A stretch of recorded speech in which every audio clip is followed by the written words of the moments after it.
주님께서 여러분과 함께 또한 사제의 영과 함께 마테오가 전한 거룩한 복음입니다. 주님 영광 받으소서. 그때 예수님께서 제자들에게 말씀하셨다. 내가 진실로 너희에게 말한다. 부자는 하늘나라에 들어가기가 어려울 것이다. 내가 다시 너희에게 말한다. 부자가 하느님 나라에 들어가는 것보다 낙타가 바늘구멍으로 빠져나가는 것이 더 쉽다.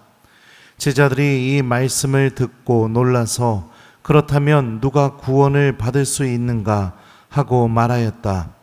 예수님께서 그들을 눈여겨보며 이르셨다. 사람에게는 그것이 불가능하지만 하느님께는 모든 것이 가능하다. 그때 베드로가 그 말씀을 받아 예수님께 물었다. 보시다시피 저희는 모든 것을 버리고 스승님을 따랐습니다. 그러니 저희는 무엇을 받겠습니까? 예수님께서 말씀하셨다. 내가 진실로 너희에게 말한다. 사람의 아들이 영광스러운 자기 옥좌에 앉게 되는 새 세상이 오면 나를 따른 너희도 12 옥좌에 앉아 이스라엘의 12지파를 심판할 것이다. 그리고 내 이름 때문에 집이나 형제나 자매, 아버지나 어머니, 자녀나 토지를 버린 사람은 모두 100배로 받을 것이고 영원한 생명도 받을 것이다. 그런데 첫째가 꼴찌되고 꼴찌가 첫째 되는 일이 많을 것이다. 주님의 말씀입니다.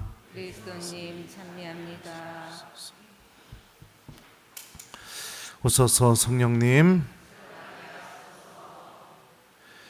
부자가 하느님 나라에 들어가는 것보다 낙타가 바늘구멍으로 빠져나가는 것이 더 쉽다. 안녕하세요.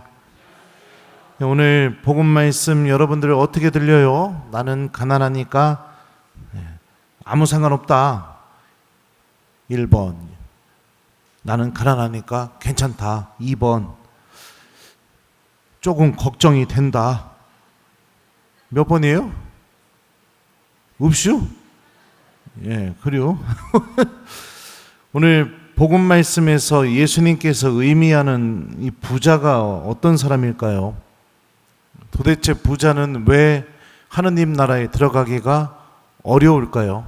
예수님은 못 들어간다고 말씀하시지 않으셨어요? 어렵다고 말씀하셨죠. 오늘 복음 이야기는 어제 복음에 바로 이어지는 내용입니다.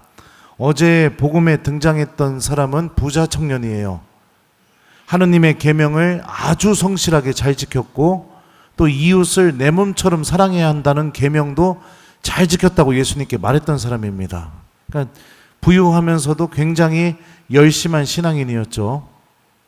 그런데 예수님이 마지막에 이렇게 말씀하시죠. 내가 완전한 사람이 되려거든 가서 너의 재산을 팔아 가난한 이들에게 주어라. 그러면 내가 하늘에서 보물을 차지하게 될 것이다.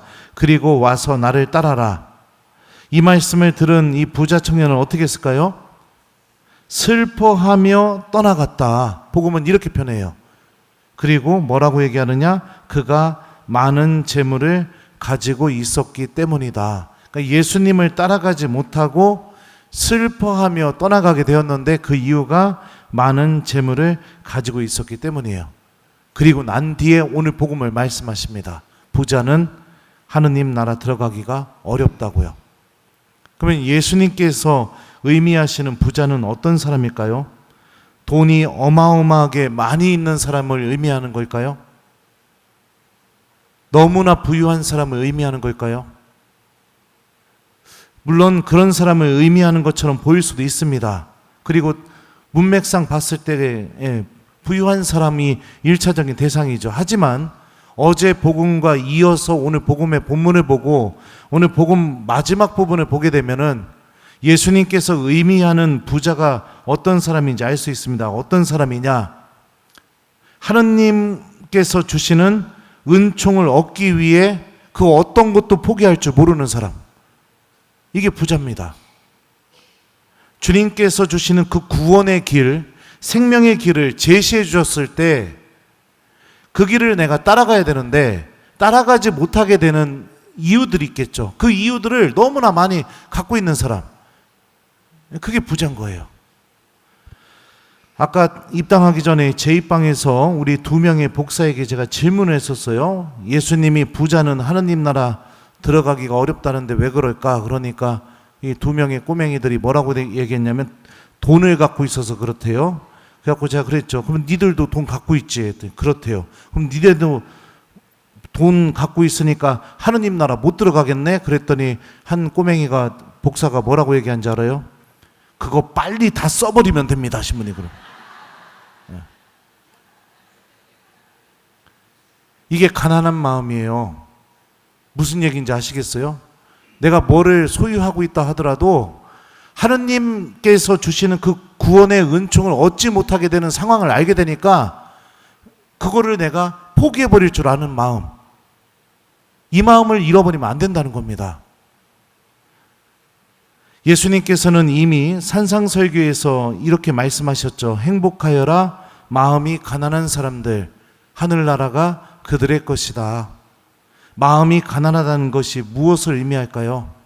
하느님께서 주시는 영적인 은총과 생명이 너무나 소중하다는 것을 알고 있어서 영적으로 봤을 때 결핍되어 있는 사람, 그러니까 그게 없으면은 절대로 안 된다는 것을 깨닫고 있는 사람, 마치 가난한 이에게 돈이 없으면은 안 된다는 것을 깨닫고 어떻게 해서든지 돈을 얻으려고 하는 것처럼요.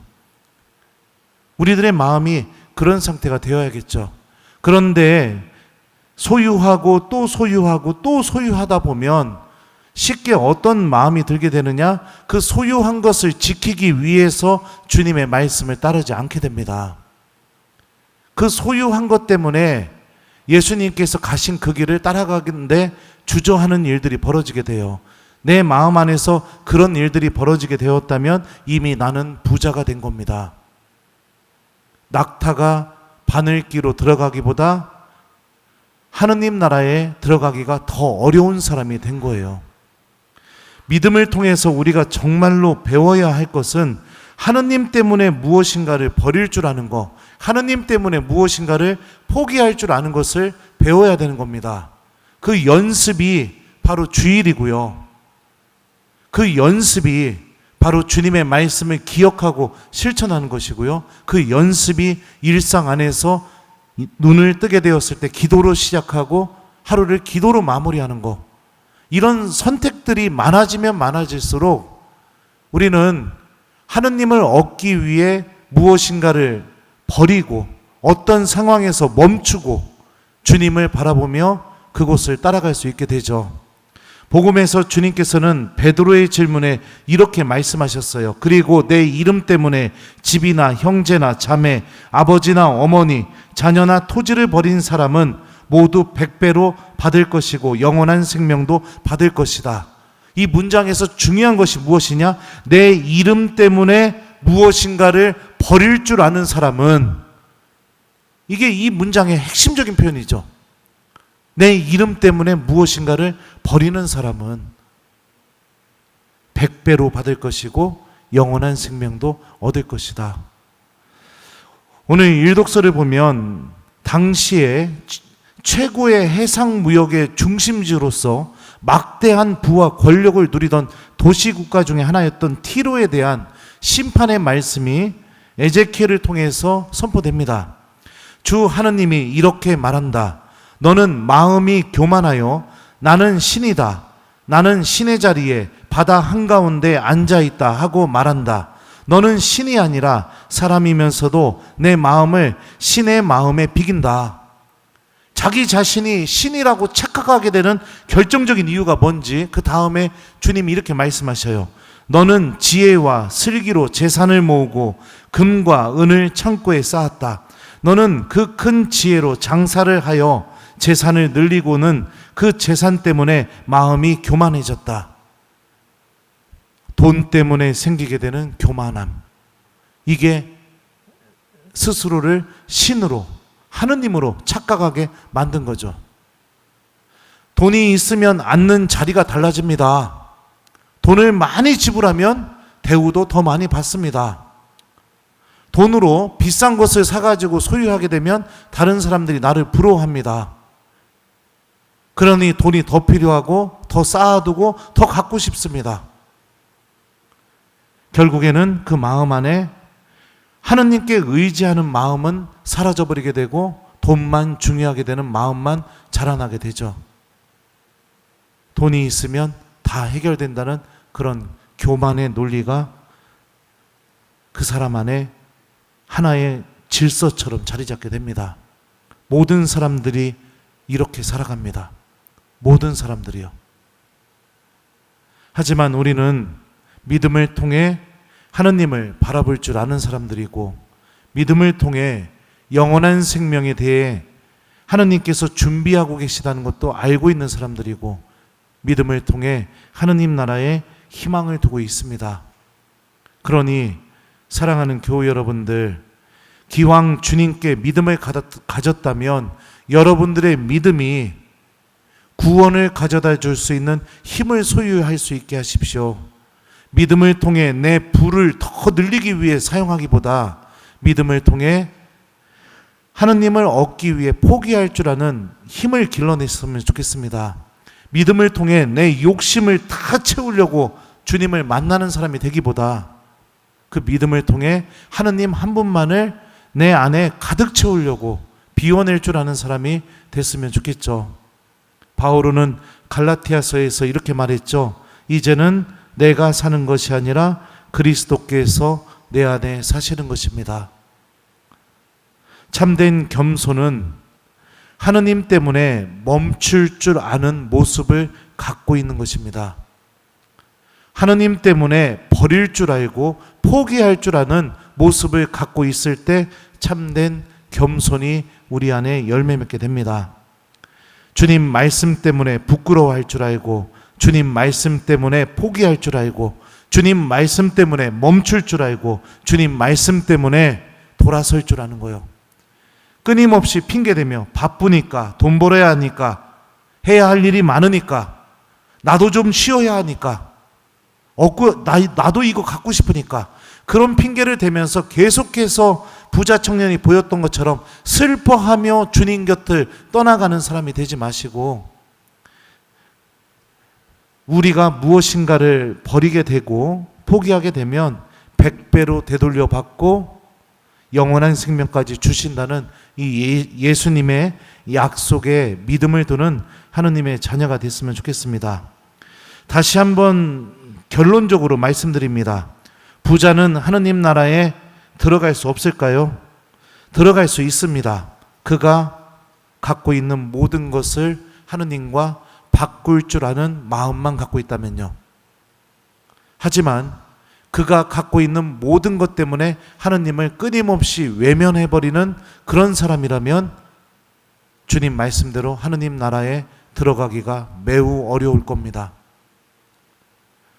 왜냐하면 우리는 정말로 사랑하는 것을 마지막에 선택하게 되어 있기 때문이죠. 하느님 나라는 그분을 너무나 사랑해서 그분을 선택할 줄 아는 사람들만이 갈 수 있는 곳이니까요. 우리는 믿음을 통해 이 사랑을 배워야 합니다. 그리고 제가 보니까 잘 배워나가고 있어요. 앞으로도 더 배우셔서 여러분들 나중에 시간이 많이 지난 다음에 우리 모두 전부 다 천국에서 만났으면 좋겠어요. 거기서도 나는 여러분들의 본당 신부를 해보고 싶습니다. 행복하여라 마음이 가난한 사람들, 하늘나라가 그들의 것이다. 주님께서 산상설교 때 하셨던 이 말씀을 가슴속에 새기고 여러분들 물건으로 어떤 상황이나 조건으로 다른 사람들의 부러움을 살려고 하는 사람이 아니라 이 하느님께서 주시는 이 행복으로, 구원의 은총으로 다른 이들에게 부러움을 살려고 노력하는 하느님의 자녀가 됐으면 좋겠습니다. 오늘 숙제는 여러분들, 내가 자꾸 하느님을 선택하지 못하게 만드는 게 무엇인가 오늘 주무시기 전에 한번 좀 성찰해 보셨으면 좋겠어요. 그게 여러 가지가 있을 수 있겠죠.